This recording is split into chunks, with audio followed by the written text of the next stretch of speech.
ओम शांति। राजयोग अथवा राज विद्या के advance course के लास्ट लेसन जो कि लेसन 12 बेसिक कोर्स के साथ अगर मिलाए तो अगर चित्रों के आधार पर देखें तो ये 5वां चित्र है, इसलिए एडवांस कोर्स का जो है लेसन 5 भी हम कह सकते हैं, वो आज हम कवर करेंगे। ठीक है, तो जैसे आप देख रहे हो है ना, ये चित्र कैसे दिखता है। जैसे पार्क में हम जाते हैं, राइट, स्लाइड में हम स्लाइड करते हैं ना, जो हम सीढ़ी होती है ना, ठीक है, रपक करके उतर जाते हैं, तो वैसी सीढ़ी है ये, राइट।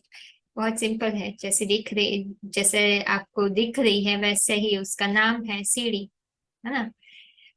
तो ये बहुत ही प्यारा चित्र है। हम देवताओं को तो ये बहुत पसंद आएगा, क्योंकि इसमें भक्ति मार्ग के बारे में भी बताया जाता है। ठीक है, तो इसमें और एक बात क्लियरली दिखाई गई है। ठीक है, जैसे हम लोग भारतवासी वासी तो पुनर्जन्म में मानते हैं। ठीक है, इसमें पुनर्जन्म के बारे में भी हमें पता चलता है इस चित्र के थ्रू। ठीक है, लेकिन बाकी धर्मों में तो नहीं मानते, जैसे इस्लाम और क्रिश्चियनिटी में है ना, पुनर्जन्मों को तो नहीं मानते हैं। ठीक है, तो इसलिए वो लोग तो ये चित्र ज्यादा इतना फेवर वो लोग नहीं करेंगे। ठीक है, तो हमें शिव बाबा बताते हैं कि हमने भूल कर दी। ठीक है, कि एक भूल के कारण ही भारतवासी अपने सवर्णम इतिहास और विश्व की अनेक सभ्यताओं और धर्मों के उद्भव एवं विकास में अपने योगदान को भूल गए हैं। वह भूल है देह अभिमान के कारण ये समझना कि आत्मा 84 लाख योनियों से में जन्म लेती है। फिर भी भगवान के अवतरण एवं एवं मनुष्य के पूर्व जन्मों को मान्यता देने के कारण ही भारत आज शिव भगवान की कर्मभूमि बना है। ठीक है, तो अभी यहाँ ही भगवान आकर हमें क्या कहते हैं। ठीक है, कि अभी मनुष्य आत्मा है ना, मनुष्य आत्माओं की अनेक जन्मों की कहानी सुनाते हैं भगवान। ठीक है, भगवान तो खुद अजन्मा है। ठीक है, वो तो त्रिकालदर्शी है, अजन्मा भुगता करता है। ठीक है, तो भगवान तो जन्म के चक्र में नहीं आते हैं, है ना। तो लेकिन भगवान आके हमारे में से ये भ्रम मिटाते हैं कि मनुष्य आत्मा है ना, कोई पशु पक्षियों के रूप में जो है जन्म लेती है। ठीक है, जैसे बहुत सारे पुराणों में जैसे पुराण में भी आया है, गरुड़ पुराण में कैसे डरावनी डरावनी कहानी सुनाकर हमें इसे हमारे में भ्रम पैदा कर दिया है। ठीक है, तो भगवान हमें वही कह रहे हैं कि अभी भारत है ना, सारे विश्व की सभ्यता और संस्कृति और धर्मों का उद्गम स्थान है ना। इसलिए परमपिता परमात्मा शिव आकर ही भारत के उत्थान और पतन की ही कहानी सुनाते हैं। ठीक है, तो 5000 साल का जो ड्रामा है, ठीक है, तो उसके लिए भगवान कहते हैं कि जो मनुष्य आत्मा है इस 5000 वर्ष के ड्रामे में या सृष्टि चक्र में अधिक से अधिक कितने जन्म लेती है, 84 जन्म लेती है, न कि 84 लाख योनियों में भ्रमण करती है। ठीक है, ये क्लियरली ये लैडर से हमें पता चलता है कि हम टोटल 84 बर्थ्स लेते हैं, नॉट 84 लैक्स। ठीक है, तो ये सीढ़ी से क्लियर होता है ना। लेकिन यहाँ भी भारत जैसे ऊपर लिखा हुआ है, ठीक है, भारत के उत्थान और पतन की कहानी। ठीक है, तो यहाँ भी भारत भारत किसके लिए कहा गया है, सिर्फ स्थूल जगह के लिए कहा गया है उत्थान और पतन के बारे में, बट यहाँ तो लिखा है स्टोरी ऑफ 84 बर्थ्स। ठीक है, 84 जन्मों की कहानी, भारत के उत्थान और पतन। तो हमने प्रीवियस सेशंस में जाना था कि यहाँ भारत जो है, हा माना ज्ञान की रोशनी, रत माना लगा रहने वाला ना, जो सदा ज्ञान की रोशनी में लगा रहता है, टॉप टू बॉटम। ठीक है, वो जड़ भारत नहीं है, चैतन्य भारत की बात हो रही है, माना जिसमें भगवान आते हैं, कोई लिविंग पर्सन है। ठीक है, जिसमें भगवान आते हैं, जिनको भारत कहा जाता है। ठीक है, तो उसके आधार पर भारत नाम पड़ता है। ठीक है, जो उसको मतलब उसका प्रतिनिधित्व करता है। ठीक है, तो उसके आधार पर वो टाइटल बताया गया है। तो भारत तो वास्तव में श्रेष्ठाति श्रेष्ठ आत्मा या परमात्मा है। ठीक है, जो कि भारतीय सभ्यता एवं संस्कृति का प्रतिनिधित्व करती है। भगवान कहते हैं ना, भारत माता है, भारत माता शिव शक्ति अवतार अन्न का यही नारा है। तो भारत माता है, तो ये भारत गृहस्थी है, राइट, मात्र सन्यासी तो नहीं है, राइट। तो भारत के हिसाब से यहाँ भगवान कहते हैं भारत में केवल युगल रूप का गायन व पूजन होता है। ठीक है, स्त्री मतलब कि विधवा तो नहीं होती है, सधवा होती है। तो भारत माता होगी तो पति तो होगा ही, है ना, भारत पिता तो होगा ही। तो यही यही है भारत माता एवं पिता, जो भगवान कहते हैं कि इस नाटक के आरंभ में लक्ष्मी नारायण थे। ठीक है, तो जो यहाँ आपको पहले दिखाया है कि यही भारत माता कहा है, क्योंकि भारत ये लक्ष्मी और नारायण पैर है ना।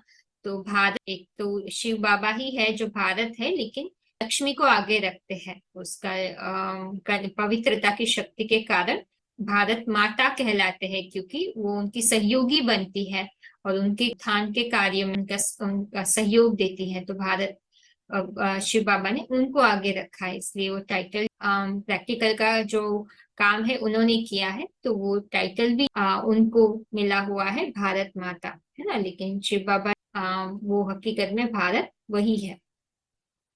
ठीक है, तो इसीलिए ये चित्र ना, चित्र की कभी ये बनवाया गया था 66 में, 1966 में। ठीक है, 4 चित्र जो तैयार हुए, है ना, जो एक्चुअल में तो सृष्टि चक्र को गिने तो 5 हो गया ना चित्र के हिसाब से, लेकिन जो एक साथ दोनों बनाए गए थे तो एक चित्र काउंट किया था। तो ऐसे 4 चित्र बताते हैं। तो उसमें जो ये सीढ़ी का चित्र है, ठीक है, हमने त्रिमूर्ति देखा, सृष्टि चक्र देखा, राइट। फिर हमने कल्प वृक्ष भी देखा, राइट, और लक्ष्मी नारायण का भी देखा।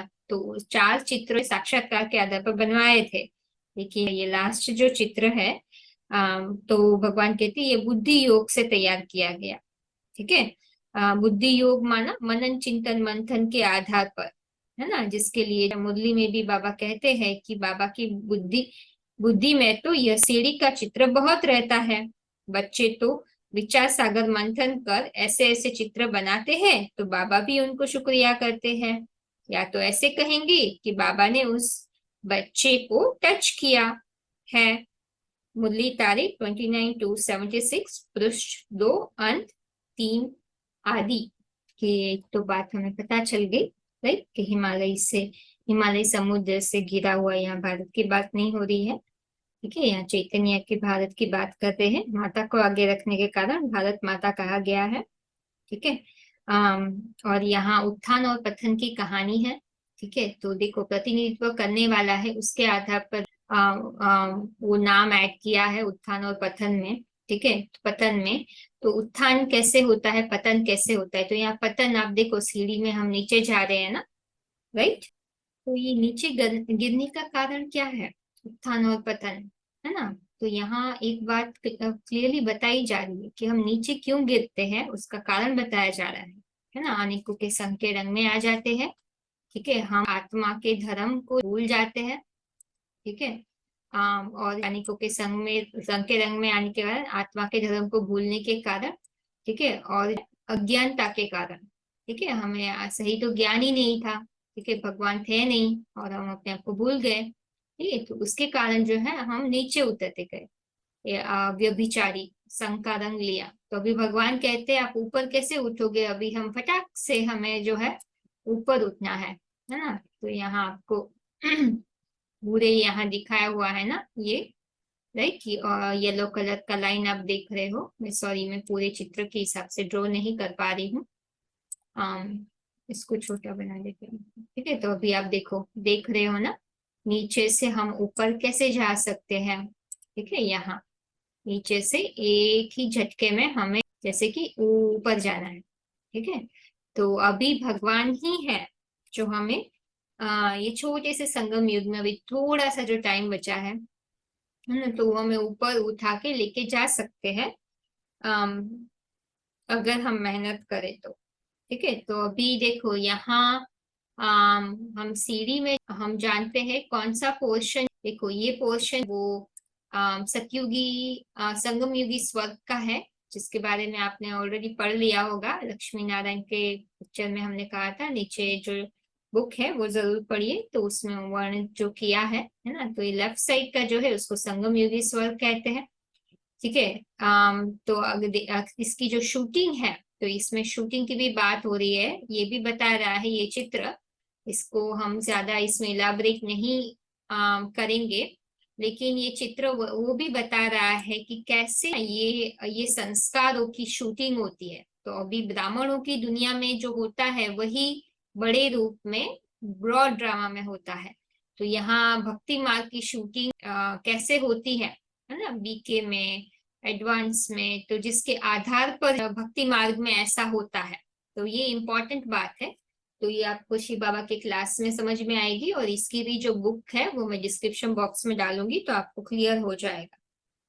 ठीक है, तो पहली बात पुरुषोत्तम संगम युग जो अभी का समय है, ठीक है, वो यहाँ दिखाया है साइड में। ठीक है, तो यहाँ विनाश काले विपरीत बुद्धि विनश्यति नीचे है, विनाश काले प्रीत बुद्धि विजयंती।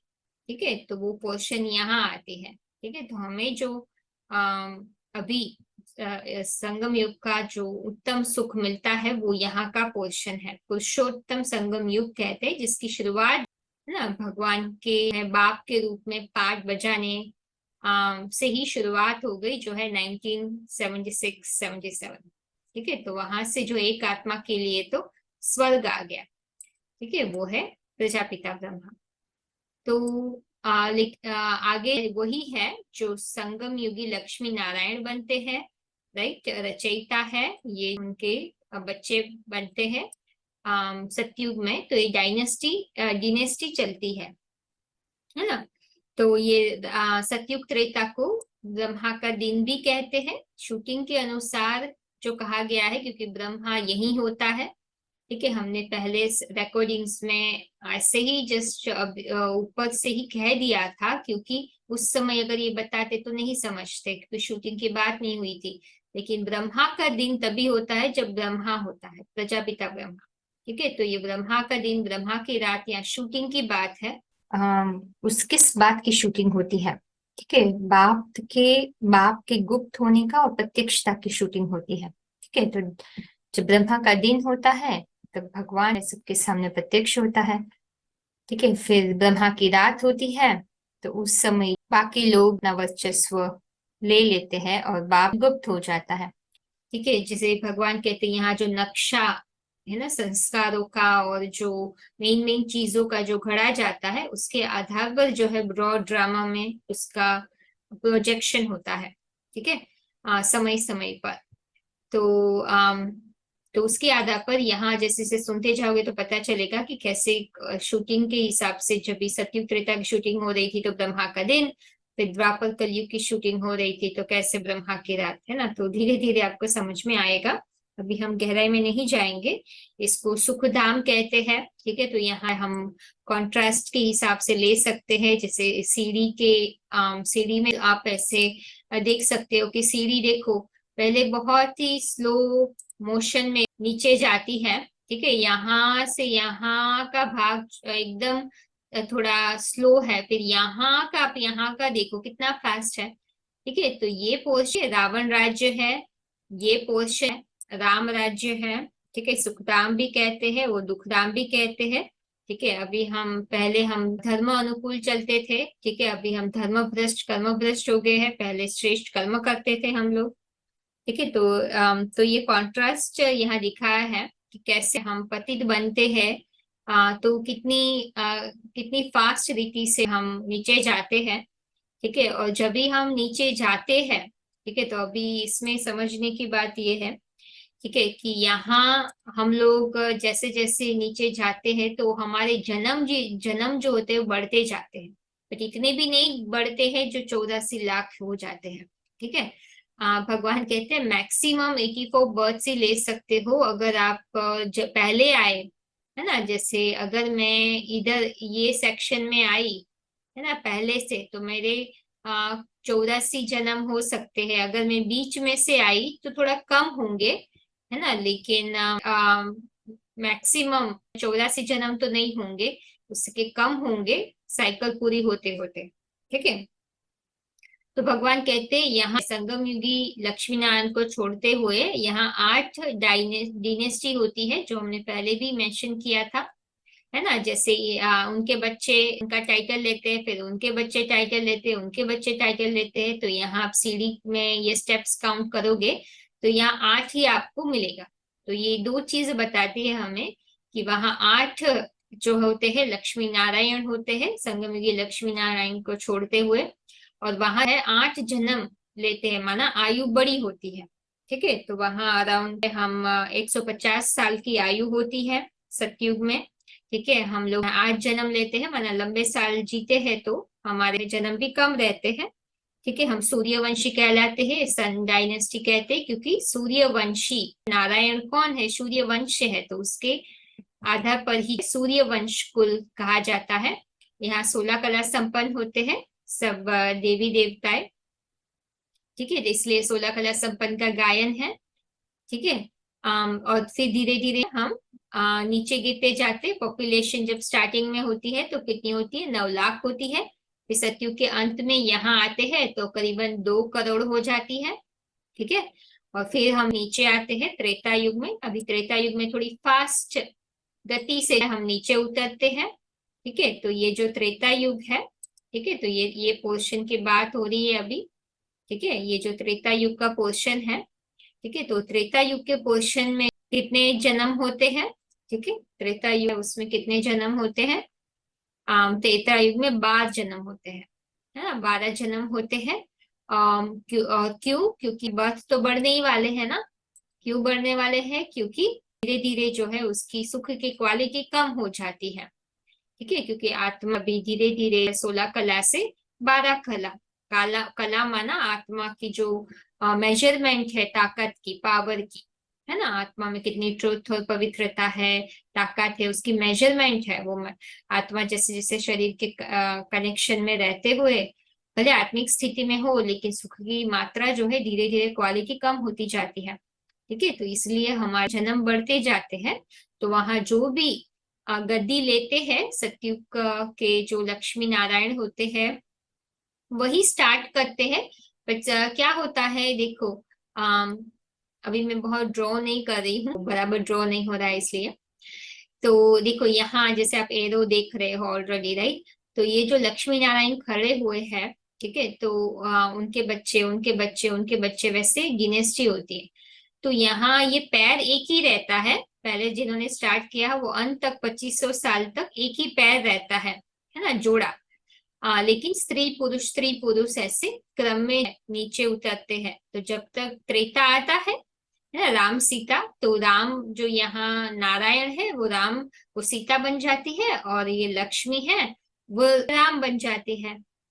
ठीक है। तो इसीलिए ऐसे इसलिए चंद्रवंश हुए, क्योंकि अभी तो वो चंद्रवंश से ही आती है ना, जो है ब्रह्म कुमारी, जैसे हमने कहा, है ना, विजयमाला जहां से आती है। तो क्योंकि माँ के है स्वभाव संस्कार वाली होती है, ब्रह्म बाबा की पालना ली है, तो उनके स्वभाव संस्कार उनमें डोमिनेंट होते हैं, तो चंद्रवंश कहते हैं। ब्रह्म बाबा चंद्रवंशी है। तो इसलिए तो उसके आधार पर जो है यहाँ चंद्रवंश नाम पड़ा है। ठीक है। अम तो फिर वहां क्या होता है, जो जो भी लक्ष्मी नारायण बनते हैं वही वापस राम सीता बनते हैं ऑर्डर में। ठीक है। बट अभी यहाँ तो देखो 3 स्टेप्स ज्यादा है। ठीक है। तो यहाँ अभी 12 जन्म भी होते हैं, और यहाँ के स्टेप्स आप गिनो तो यहाँ राजा ही, ठीक है, अभी 12 राजा होते हैं। ठीक है। तो अगर आप इनको गिनोगे तो इसके अलावा 8, तो टोटल 9 हो गए। ठीक है। तो अभी 3 सीढ़ियों में कौन राजा ही लेंगे, तो उसका जो है आपको मूल्यों में क्लियर होगा। तो आपको यहाँ इतना याद रखना है कि पहले 8 महाराजा होते थे। ठीक है, तो 8 लक्ष्मी नारायण की पीढ़ियां होती थी, अभी ये 12 पीढ़ियां हो गई राम सीता की। ठीक है, तो त्रेता के अंत में जब आते हैं तब 14 कला होता है, हमारी आयु करीबन 100 साल की रहती है। पॉपुलेशन त्रेता के अंत में जैसे आप देख रहे हो, है ना सीढ़ी, तो देखो अभी आत्मा भी रिलेटिवली, अभी हम सतो प्रधान थे और सतो सामान्य हो गए। ठीक है, विकार तो नहीं आए लेकिन आत्मा की जो क्वालिटी है कम हो गई। ठीक है, तो फिर क्या हुआ, यहाँ बीच में अर्ध विनाश हो गया। ठीक है, तो पहले हम भक्ति नहीं करते थे, हम तो आत्मिक स्मृति में रहते थे, स्वधर्म में रहते थे, है ना, हमें भक्ति करने की तो जरूरत ही नहीं पड़ी। है ना, तो बाद में फिर क्या हुआ, हम जब भी हमारी आत्मिक स्थिति 50% से कम हो गई, ठीक है, तभी ही हम लोग देह भान में आ गए। ठीक है, तो यहाँ वो दिखाया है कि कैसे अभी द्वापर युग से हम फटाक से नीचे उतरते हैं। ठीक है, हमने भक्ति करना शुरू किया। ठीक है, तो ये भी अभी के हिसाब से ये संस्कार बनते हैं, तो उसके आधार पर ही हम भक्ति में पहले पहले क्या करते हैं। ठीक है, अभी घटनाएं जो घटती है ब्राह्मणों की दुनिया में, उसके आधार पर ये पहले कैसे भक्ति की शुरुआत होती है वो सब निर्धारित होता है। तो अभी ही नक्शा घड़ रहा है, उसका आपको बुक में पढ़ना होगा। ठीक है, वो बुक की डिस्क्रिप्शन लिंक मैं डिस्क्रिप्शन बॉक्स में डालती हूँ। जब ऑडियो फाइल अवेलेबल होगी तो ऑडियो फाइल भी मैं ऐड कर दूंगी ये प्ले लिस्ट में। ठीक है, लेकिन फिलहाल तो बुक है, तो आप पढ़ सकते हैं। तो वो शूटिंग बता रहे हैं कैसे ब्रह्म कुमारीज में भी जो चीजें होती है उसके आधार पर ये सब भक्ति मार्ग में जो है रिचुअल स्टार्ट हुई, है ना, कैसे भक्ति चालू हुई, भक्ति कैसे तामसी हो गई। तो भक्ति भी सात्विक, राजसी और तामसी तामसी होती है। ठीक है, अभी हम जो भक्ति कर रहे हैं वो तामसी है ना, अभी हम भगवान को पहचान रहे हैं, वो हमारी सात्विक भक्ति का फल है। तो अभी हम जो भी भक्ति कर रहे हैं भगवान मिल जाएगा, नहीं, भक्ति कभी, भक्ति से भगवान नहीं मिलता है। भक्ति का फल है सत्य ज्ञान जो भगवान हमें दे रहे हैं। ठीक है, तो भक्ति और ज्ञान में अंतर है। भक्ति मनुष्य गुरु से आती है, भगवान हमें सत्य ज्ञान देते हैं। तो भक्ति और ज्ञान में अंतर, उसकी रिकॉर्डिंग भी आपको प्लेलिस्ट में मिल जाएगी, चाहे तो उसको सुन सकते हो।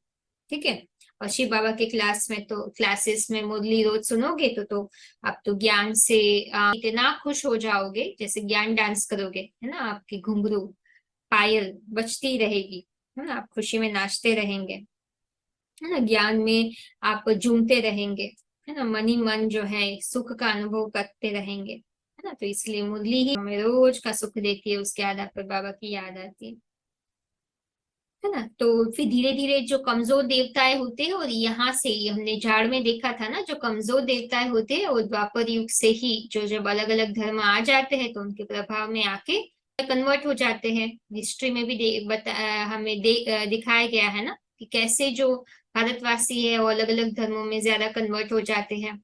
ठीक है, तो भक्ति मार्ग में भी जब देह भान में आ जाते हैं, वो भी देखो ये 1250 साल का ही ये युग होता है ना, कोई भी युग एक युग ज्यादा एक युग कम ऐसे नहीं होता है। ठीक है, तो पहले राम राज्य में अभी थे जहाँ एक धर्म, एक राज्य, है ना, एक भाषा, सत्ता थी, धर्म सत्ता, राज्य सत्ता। ठीक है, एक के हाथ में थी, इसलिए उसको राम राज्य कहा जाता था। कहते भी है ना, गायन भी है, राम राज्य में सब सुखी थे, है ना, शेर और बकरी एक घाट रहे पानी पीते थे। ठीक है, आम तो वहां राइचियसनेस थी, सत्यता थी, पवित्रता थी। ठीक है, तो राम राज्य में ही कह सकते हैं कि एकता भी थी। ठीक है, तो श्रेष्ठ आचरण से सब कर्म करते थे, है ना। तो अभी हम आगे बढ़ते हैं, पॉपुलेशन कितनी हो जाती है त्रेता युग के अंत तक आते आते 10 करोड़, है ना, फिर भी अर्ध विनाश होता है ना। तो अभी पूरा नक्शा बदल जाता है। पहले इसलिए लोग समझते कि इस दुनिया में स्वर्ग कैसे हो सकता है, बट नहीं, स्वर्ग था, जिस नक्शा बदल गया, है ना, पूरा जो अर्थ की धुरी चेंज हो गई, है ना, प्रकृति बड़े बड़े चेंजेस हुए। तो इसीलिए भगवान कहते हैं कि अभी हम पूज्य देवता से क्या बन गए, पुजारी, है ना, हमारी अव्यभिचारी जो स्थिति थी, अभी हम व्यभिचारी बन गए। एक के साथ जो हमारा संकारंग था, अभी हम अनेकों के साथ कनेक्शन में आके पतित बन गए। ठीक है, जो देवता अभी हम दिखाई दे रहे, पहले किसकी पूजा हुई? पहले शिवलिंग की पूजा हुई। पहले पहले सोमनाथ मंदिर में शिवलिंग की पहले पहले पूजा होती है। ठीक है, तो वो भी कराने वाला कौन होता है ना? पहले तो सात्विक भक्ति होती है, इसलिए पहले शिवलिंग की पूजा से ही होगी। ठीक है, तो ये भी शिव बाबा ही है। वो वही होते हैं जो हर एक युग की सात्विक स्टेज की शुरुआत करते हैं। तो भक्ति की पहले है सात्विक होती है, शिवलिंग की भक्ति की जाती है। ठीक है, पहले डायरेक्ट है शास्त्र नहीं लिखे गए थे, है ना? तो पहले पहले ऐसे शिवलिंग की अव्यभिचारी भक्ति होती थी, है ना? फिर धीरे धीरे, है ना, जैसे जैसे समय बीतता गया, अनेकों के ओपिनियंस बढ़ते गए। द्वापर है, ठीक है, अनेकों के संघ के रंग में आते गए, ओपिनियंस बढ़ते गए, तो अनेकों मत निकलती गई। तो फिर धीरे धीरे लक्ष्मी नारायण की पूजा चालू हुई, तभी भगवान ने बोला ओके, डबल ताजधारी ताज दिखाया है ना? गृहस्थ जीवन के आधार पर वो भी श्रेष्ठ है ना? जो गृहस्थियों के हिसाब से लक्ष्मी नारायण की आप पूजा कर रहे हो, लेकिन हमारी भक्ति राजसी कहाँ से हो गई? सात्विक से राजसी, जहाँ सिर्फ कृष्ण की हमने पूजा शुरुआत की। इसलिए देखो रावण दिखाया है ना? ठीक है, रावण, वहां रावण के दिखाया हुआ है, कितने हाथ दिखाए हुए हैं। तो देखो भक्ति मार्ग में रावण के 10 सिर दिखाते हैं। ठीक है, तो 10 सिर क्या है ना? तो 10 सिर जो है उसमें 5 सिर प्रकृति के 5 तत्वों का सिंबॉलिक प्रेजेंटेशन है। ठीक है, प्रतीकात्मक है। रियल में ऐसे 10 सिर वाला कोई व्यक्ति नहीं होता है। रावण मतलब रुलाने वाला। ठीक है, और दूसरे 5 सिर जो है 5 विकारों का प्रतीक है, काम, क्रोध, लोभ, मोह, अहंकार। ठीक है, देखो एक और अंडरस्टैंडिंग है, रावण माना the one who makes people cry. ठीक है, जो रुलाता है। रावण के 10 सिर है। ठीक है, 5 माया का रूप है ना? हमारी कमजोरी, काम, क्रोध, लोभ, मोह, अहंकार, 5 तत्वों को रिप्रेजेंट करता है। ठीक है, और एक है इंडिविजुअल लेवल पे वो हमारी कमजोरी है, लेकिन ग्लोबल लेवल पर जो अनेक अनेक मत, है ना, मनुष्य की मत, ओपिनियन निकले हुए हैं, उसमें से वो सब रावण मत कही जाती है। ठीक है, क्योंकि सब अपने अपने सिर से निकालते हैं, अपनी अंडरस्टैंडिंग के आधार पर, रजो और तमो बुद्धि के आधार पर। भगवान ने एक्चुअली क्या बोला था वो कोई नहीं जानता है, तो अभी ही भगवान अम, उनके ज्ञान के द्वारा ही प्रूफ दे रहा है ना? इसलिए ये ज्ञान आपको बहुत अनोखा लगेगा। ये सात्विक से सात्विक ज्ञान है कि भगवान दे रहा है। यहाँ जैसे लिखा हुआ है, ठीक है, जैसे समवन कोई होता है ना, 10 तरीके की बात बताता है। ठीक है, एक बोला इस तरीके से, एक सिर से, एक के बुद्धि में एक विचार, मन में एक विचार आता है, बुद्धि कुछ और निर्णय लेती है, एक कुछ और सोचती है, कुछ और निर्णय लेती है, किसी की मत मिलती नहीं है। तुंदे तुंदे मत भिन्ना। ठीक है, तो अभी जो अलग अलग ओपिनियन निकले हैं ना, अनेक चीजों के बारे में जो सबको भटका रहे हैं, वही वो भी रावण का प्रतीक है। यहाँ से है द्वापर युग की, है ना, राजसी अवस्था स्टार्ट हो गई। फिर धीरे धीरे भगवान कहते हैं कि नीचे हम उतरते गए, है ना? तो रावण हमारी बुद्धि को क्या कर देता है? भ्रष्ट कर देता है ना? रावण माना क्या? राम की एक मत होती है ना? रावण गिरती कला की निशानी है। रावण की मत माना अनेक की मत, 10 सिर, है ना? रावण माना जो रुलाता है। ठीक है, तो उसी आधार पर, जैसे किस आधार पर कृष्ण की हुई शास्त्रों में पहले सिर्फ चित्र हुआ करते थे, शास्त्र पहले नहीं लिखे गए थे। ठीक है, जो स्कल्पचर्स होते थे, चित्र बनाए जाते थे दीवार पर, उसके आधार पर फिर बाद में शास्त्र लिखे गए। ठीक है, तो भगवान कहते हैं कि वो शास्त्र भी जो जिसमें मिलावट आने लगी, है ना, उसमें पोल्यूशन होने लगा।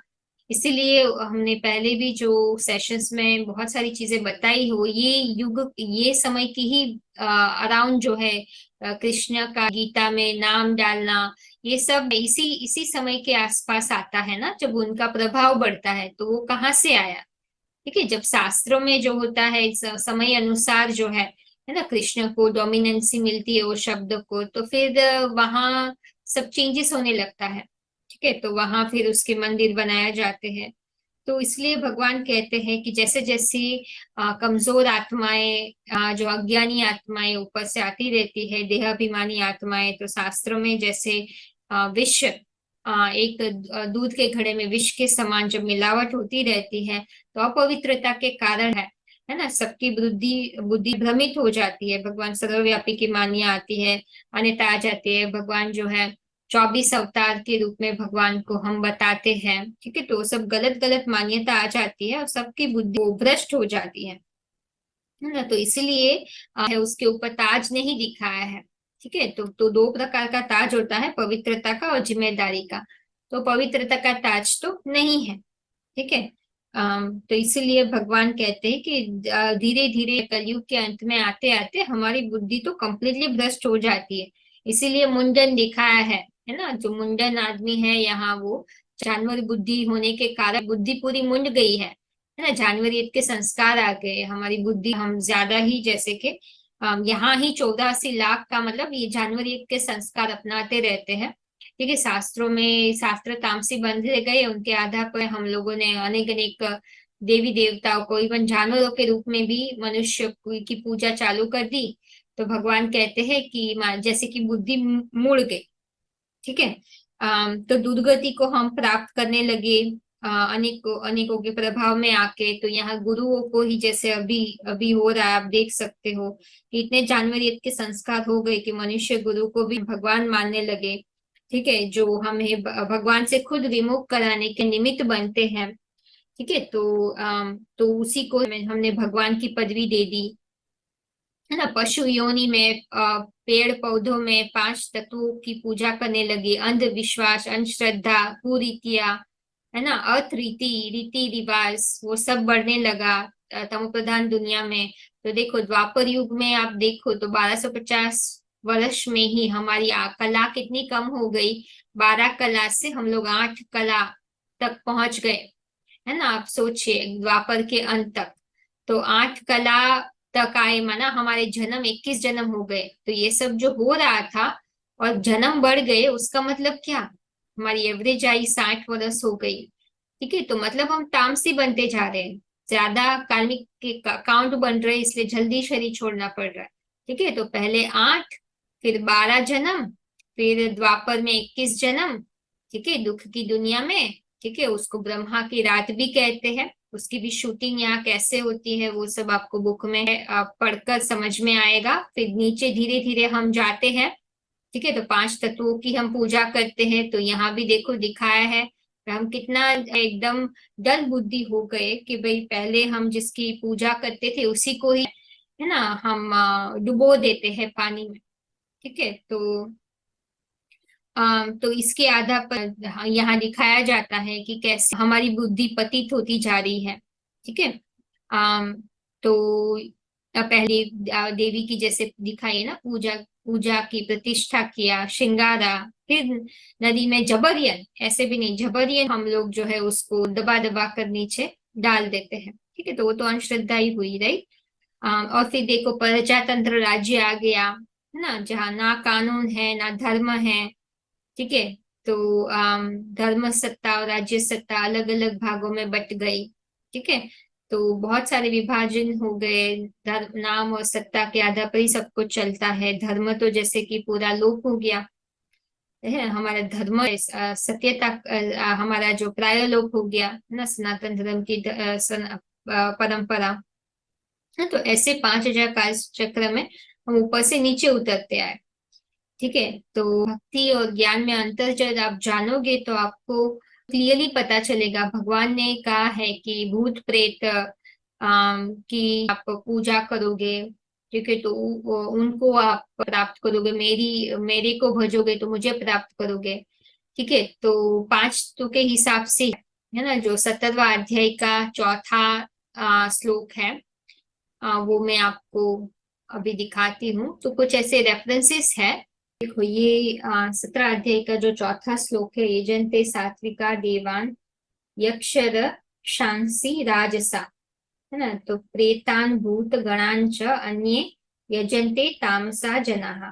सत्वगुणी लोग देवताओं को, राजसी लोग, है ना, यहाँ कहा है कि यक्ष राक्षसों को और दूसरे तामसी लोग भूत प्रेतों के समुदाय को पूजते हैं। तो आप देखो, अभी तो वही हो रहा है ना। तो हम लोग राक्षस वृत्ति के स्वभाव संस्कार वाली आत्माएं हैं। अभी संगम युग में जो शूटिंग किया था उसकी जड़ मूर्ति को भक्ति मार्ग में बनाकर उनकी ही हम जो अभी पूजा कर रहे हैं। ठीक है, तो यहाँ मनुष्य भी राक्षस वृत्ति के हैं, तो उनको ही जैसे भगवान समान हम दर्जा देके हम लोग उनको बढ़ावा दे रहे हैं। ठीक है, तो इसीलिए यहाँ वो श्लोक भी हम अगर देखेंगे तो भी हम अभी राजसी और तामसी बुद्धि में गिने जाएंगे। ठीक है, तो अभी 5,000 साल तो ये खत्म हो गए हैं। ठीक है, तो अभी भगवान कहते हैं अभी सनातन धर्म, देखो जितना हम तामसी बुद्धि में चले गए तो हमारे हमने सनातन धर्म से हिंदू हिंदू कहलाने लगे, है ना। तो वास्तव में हिंदू कोई धर्म है नहीं। ठीक है, तो यहाँ शास्त्र भी भगवत गीता, वेद, उपनिषद, रामायण आदि, है ना। तो अभी सब शास्त्र अपनी तामसी अवस्था पे पहुंच गए हैं। कि बाबा भी हमें मुरलियों में कहते हैं कि शास्त्रों में क्या है, गपोड़ा भरा हुआ है ना। माना बहुत सारी मिलावट हो चुकी है। ठीक है, आटे में नमक में सच्चाई है लेकिन किसी को पता नहीं है ना। सब कुछ, सब लोग मूंजे हुए हैं, है ना।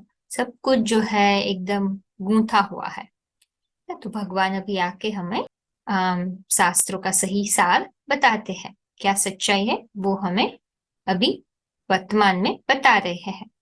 तो देखो ये कलयुग के जन्म हमने आ, बताए नहीं है। तो कलयुग में कितने जन्म हो जाते हैं? 42, है ना। 42 जन्म हो जाते हैं।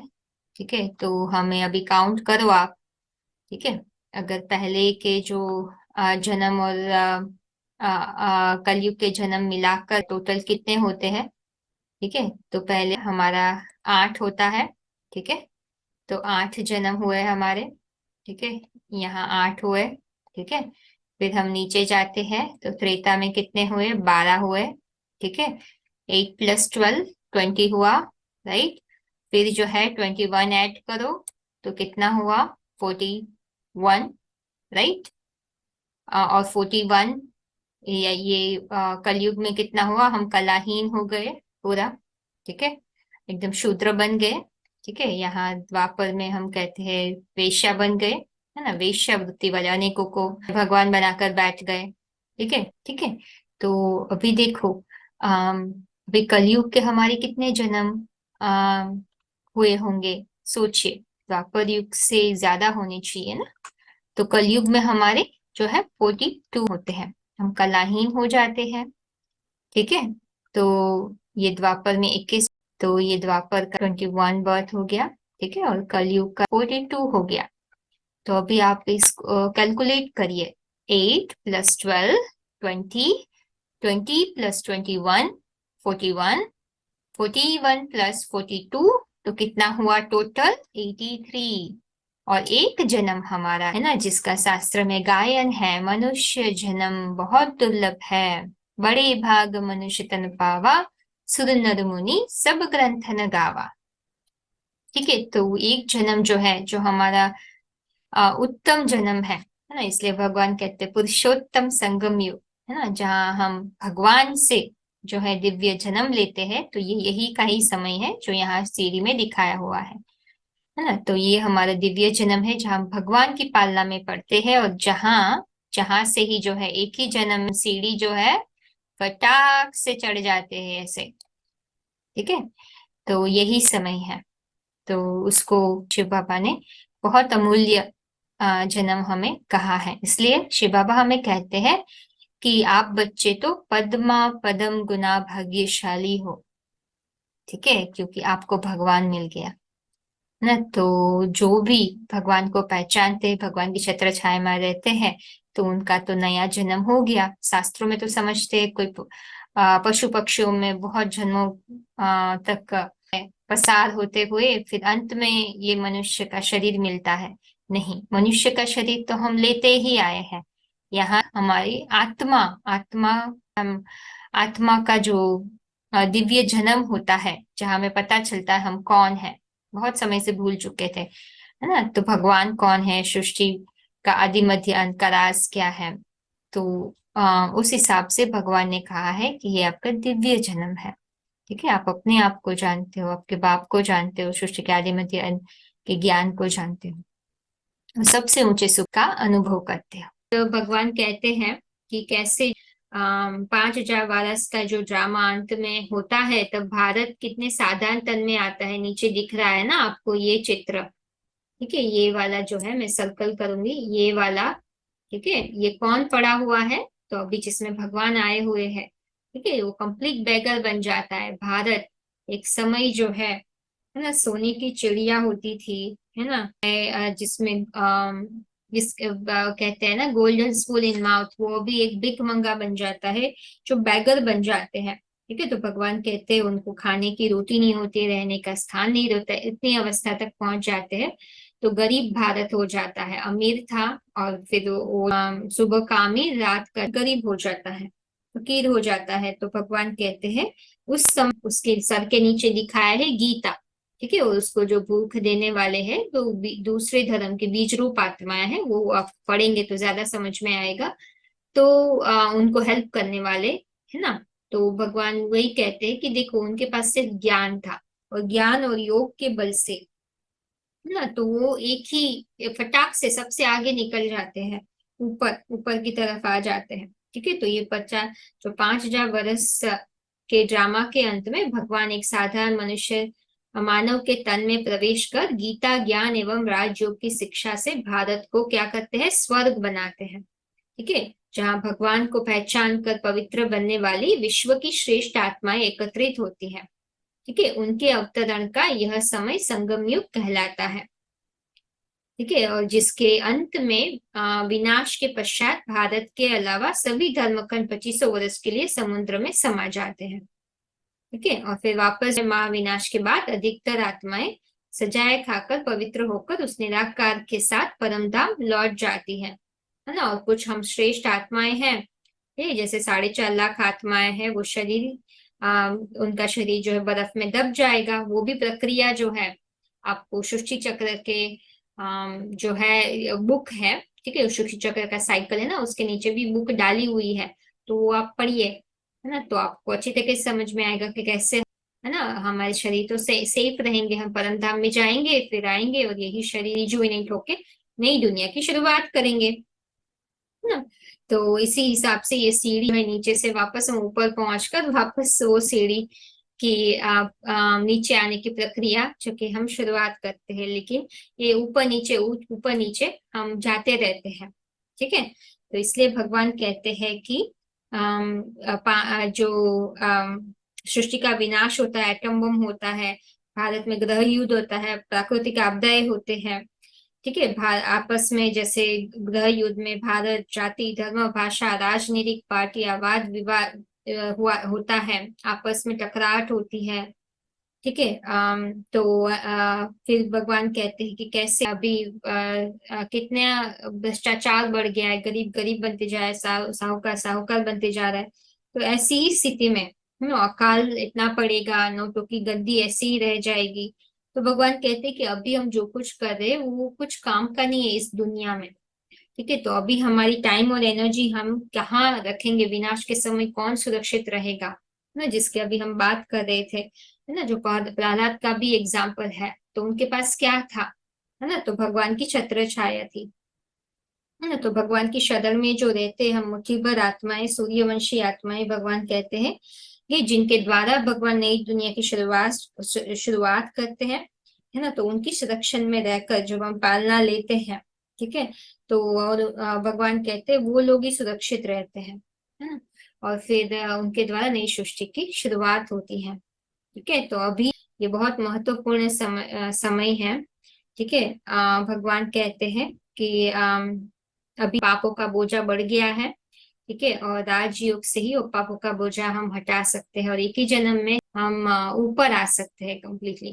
ठीक है, तो यहाँ बस यही है कि अभी हमें ये समय नहीं गंवाना चाहिए, है ना। इतना ऊंचा भाग्य भगवान दे रहे हैं, तो हम मेहनत तो कर ही सकते हैं ना।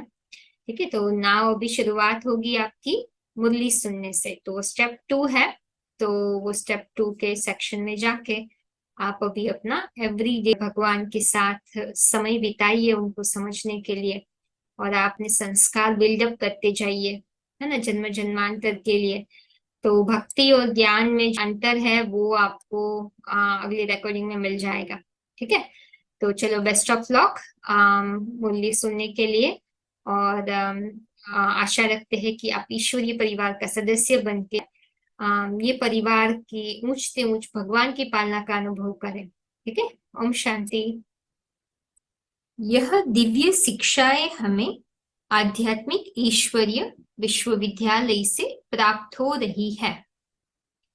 आध्यात्मिक ईश्वरीय विश्वविद्यालय एक रूहानी घर अथवा रूहानी यूनिवर्सिटी है, एक अनोखा ईश्वरीय परिवार है जिसका लक्ष्य है परमपिता परमात्मा शिव द्वारा दिए जा रहे ईश्वरीय ज्ञान और सहज राजयोग के द्वारा वसुधैव कुटुंबकम की भावना से ओतप्रोत एक नए विश्व की स्थापना करना।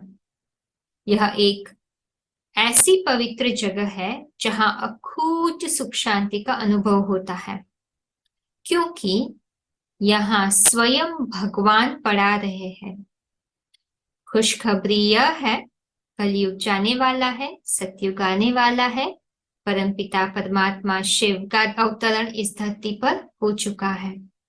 वर्तमान में परमपिता परमात्मा शिव अपने मुकर रथ द्वारा जिनको आदि पुरुष अथवा एडम, आदम, आदिदेव, शंकर, आदिनाथ के नाम से अलग अलग धर्मों में जाना जाता है, उनमें प्रवेश करके स्वयं प्रत्यक्ष रूप में राज विद्या, राजयोग का, श्रीमद् भगवद गीता का उत्तम ज्ञान दे रहे हैं।